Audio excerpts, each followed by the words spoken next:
Good morning students. Today we will discuss definition of Cauchy sequence. देखो इसके अंदर है क्या, ए sequence an of a metric space xd is said to be Cauchy sequence in x if for every epsilon greater than 0 there exists a positive integer n naught depending on epsilon.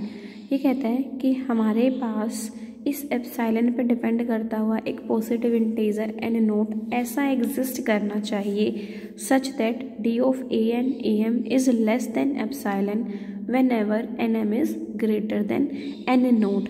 Means किसी भी sequence A N को Cauchy's sequence हम कब कहेंगे, जब किसी given epsilon greater than 0 के लिए एक पॉजिटिव इंटीजर एन नोट ऐसा आ जाए कि a N A m means इस सिक्वेंस की टर्म्स का डिफरेंस लेस देन एप्सिलॉन हो जाए for n m greater than n naught. मतलब इसको अगर हम समझना चाहें, लेट हमारे पास सीक्वेंस ये है A1 A2 A3 A4 A5 and so on a n sequence.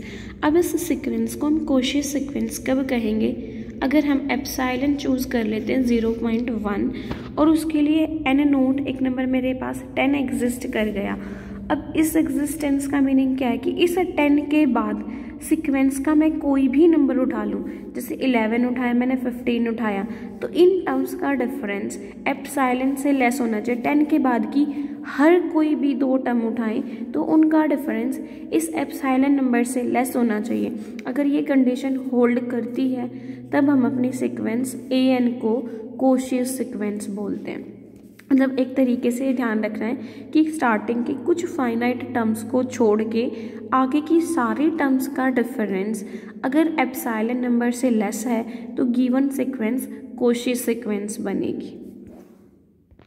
अब इसको हम ऐसे भी लिख सकते हैं, जैसे 1 है, इसको मैंने ए एम नाम दे दिया, -1 को A N less than epsilon और एम और एन 11 और 15 दोनों क्या हैं 10 से बड़े, 11, 15 greater than 10, that is m n greater than n naught के लिए अगर हर एम एन के लिए कंडीशन होल्ड करती है तो सीक्वेंस कोशी सीक्वेंस. और इसको मैं ऐसे भी लिख सकती हूँ, distance of a m a n is less than epsilon for all m n greater than n naught. So हमने यही डेफिनेशन की है, distance of an am is less than epsilon for all nm greater than n naught.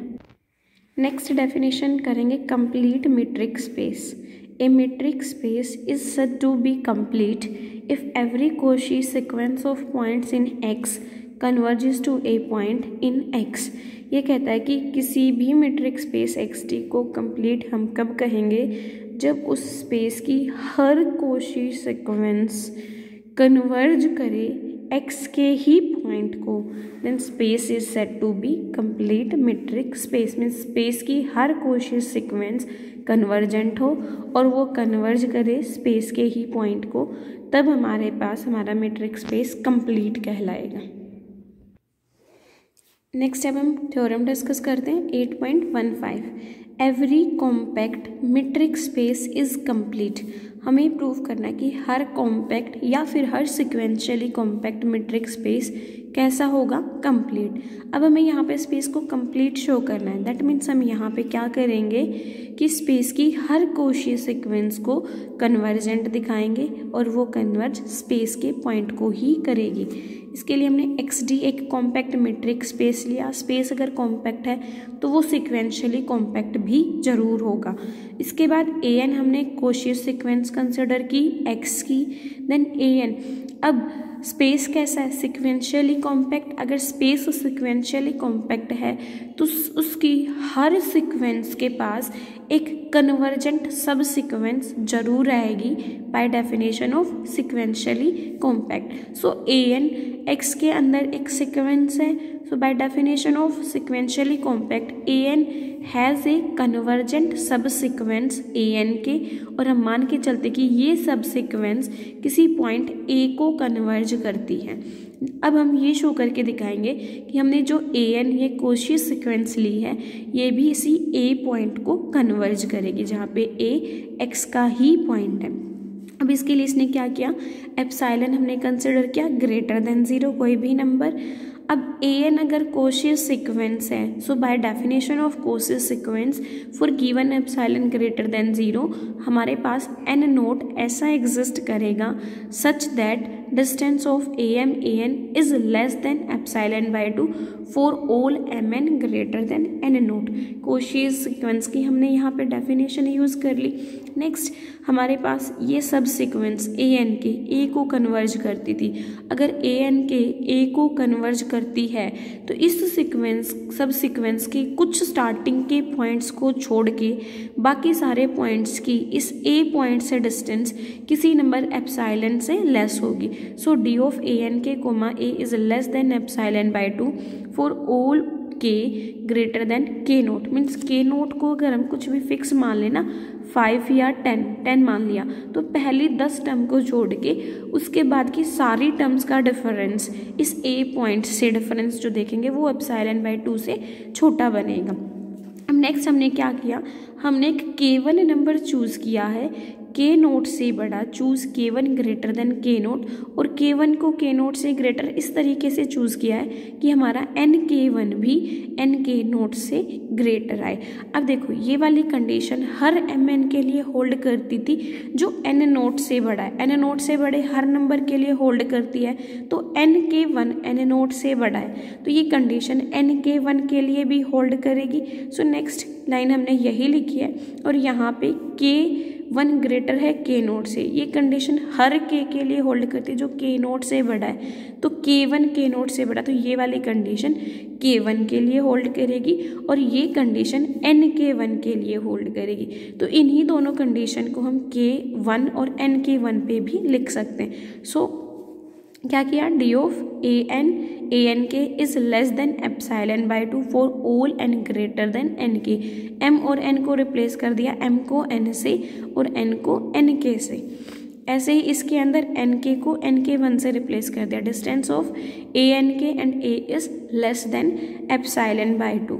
अब हमने consider किया distance of an and a, triangular inequality use करेंगे तो ये less than equals to distance of an k1 plus d of an k1 and a, इन दोनों को use करेंगे तो d an k1 is less than epsilon by 2, d n k1 and a is less than epsilon by 2, epsilon by 2 plus epsilon by 2 is epsilon. So यहाँ से d of an a is less than epsilon for all n greater than n के।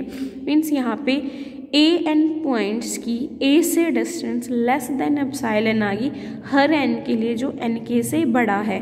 nk से बड़ा होने का meaning कि starting के कुछ पॉइंट्स को छोड़ के बाकी सारे एंड्स की डिस्टेंस इस a पॉइंट से ले अगर हम तो वो एप्सिलॉन से छोटी आ रही है। अगर ऐसा है तो फिर ये an सीक्वेंस a को कन्वर्ज कर जाएगी और an सीक्वेंस अगर a को कन्वर्ज करती है तो an हम क्या लेके चले थे, कोशिश सीक्वेंस लेके चले थे और कोशिश सीक्वेंस a पॉइंट को कन्वर्ज कर गई और a पॉइंट हमारा स्पेस का ही पॉइंट है, तो हमारा स्पेस कैसा हो जाएगा, complete metric space.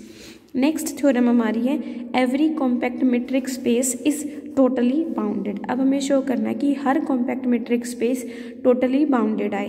Totally bounded में क्या होता है, उसके लिए हर एप्सिलॉन ग्रेटर देन 0 के लिए एप्सिलॉन नेट एग्जिस्ट करता है। Let xt be a compact metric space so it is sequentially compact. xt अगर कॉम्पैक्ट मीट्रिक स्पेस है तो सिक्वेंशियली कॉम्पैक्ट जरूर आएगा। हमें प्रूव करना है टोटली बाउंडेड, हम इसका उल्टा मान के चल पड़ते हैं। Let if possible x be not totally bounded. अगर x टोटली बाउंडेड नहीं है तो हमारे पास किसी एप्सिलॉन ग्रेटर देन 0 के लिए x का एप्सिलॉन नेट एग्जिस्ट नहीं करेगा। सो इसने यही लिखा then there exist epsilon greater than 0 such that x has no epsilon net. अब अगर x का एप्सिलॉन नेट नहीं है, देखो अब हम x का एप्सिलॉन नेट नहीं है, अगर नहीं है तो x के पॉइंट्स की किसी सेट फाइनाइट सेट से डिस्टेंस जो है वो एप्सिलॉन से ग्रेटर रहेगी और वो फाइनाइट सेट भी x का ही होगा। तो इसने क्या किया, x1 हम x का लेके चले, then there must exist a point x2 belongs to x। तो यहाँ पे कहता है कि अगर x1 x का है और x के लिए एप्साइलन ग्रेटर देन 0 पे एप्साइलन नेट नहीं है, तो x का x2 पॉइंट ऐसा जरूर एग्जिस्ट करेगा कि x1 और x2 पॉइंट की डिस्टेंस एप्साइलन से ग्रेटर आ जाए, क्योंकि अगर एप्साइलन नेट होता तो ये डिस्टेंस लेस देन एप्साइलन आती। अब एप्साइलन नेट नहीं है तो ये डिस्टेंस ग्रेटर देन एप्साइलन आएगी। For otherwise singleton x would be an epsilon net for x। इसके लिए कह रहा है कि चाहे ये सिंगलटन x एप्साइलन नेट क्यों ना बनाता हो x के लिए, बट यहाँ पे टोटली बाउंडेड नहीं है, तो कोई ना कोई ऐसा एप्साइलन जरूर आ जाएगा जिसके लिए एप्साइलन नेट नहीं होगा। तो यहाँ पे इन पॉइंट्स की distance greater than 0। Again there must exist a point x3। इसी तरीके से हम एक पॉइंट x3 भी ऐसा ढूंढ सकते हैं कि उस x3 पॉइंट की x1 से डिस्टेंस ग्रेटर देन एप्साइलन और x2 पॉइंट की भी x3 से डिस्टेंस ग्रेटर देन एप्साइलन आ जाए। इसी तरीके से जब हम कंटिन्यू करेंगे तो ये x1, x2, x3, x4, x5 ऐसे पॉइंट्स मिलते चले जाएंगे हमें जिनकी distance greater then some number है, और अगर इन पॉइंट्स की डिस्टेंस ग्रेटर देन एप्साइलन है तो ये x1, x2, x3 एक ऐसी सीक्वेंस बना देंगे जिसकी कोई भी कन्वर्जेंट सब सीक्वेंस ना हो। तो इसने ये लिखा continuing this process we get a sequence x1, x2, x3 and so on having the property that d of xi xj is greater than equals to epsilon for i not equals to j। अब अगर इन points की distance greater than epsilon है, means ये sequence के पास ऐसी कोई भी सब सीक्वेंस नहीं होगी जो कन्वर्जेंट होगी। It follows that the sequence xn can not contain any convergent सब सीक्वेंस। अब इसकी अगर कोई भी कन्वर्जेंट सब सीक्वेंस नहीं है तो इस पर सिक्वेंशियली कॉम्पैक्ट भी नहीं होना चाहिए, बट हम तो स्टार्टिंग में ही कह के चले थे कि हमारा स्पेस सिक्वेंशियली कॉम्पैक्ट है। सो ये तो हमारी कॉन्ट्राडिक्शन आ गई। अब कॉन्ट्राडिक्शन क्यों आई? क्योंकि हम यहाँ पे ये गलत लेके चले थे कि x is not totally bounded, that means x को कैसा होना पड़ेगा? Totally bounded. This is your theorem number 8.16।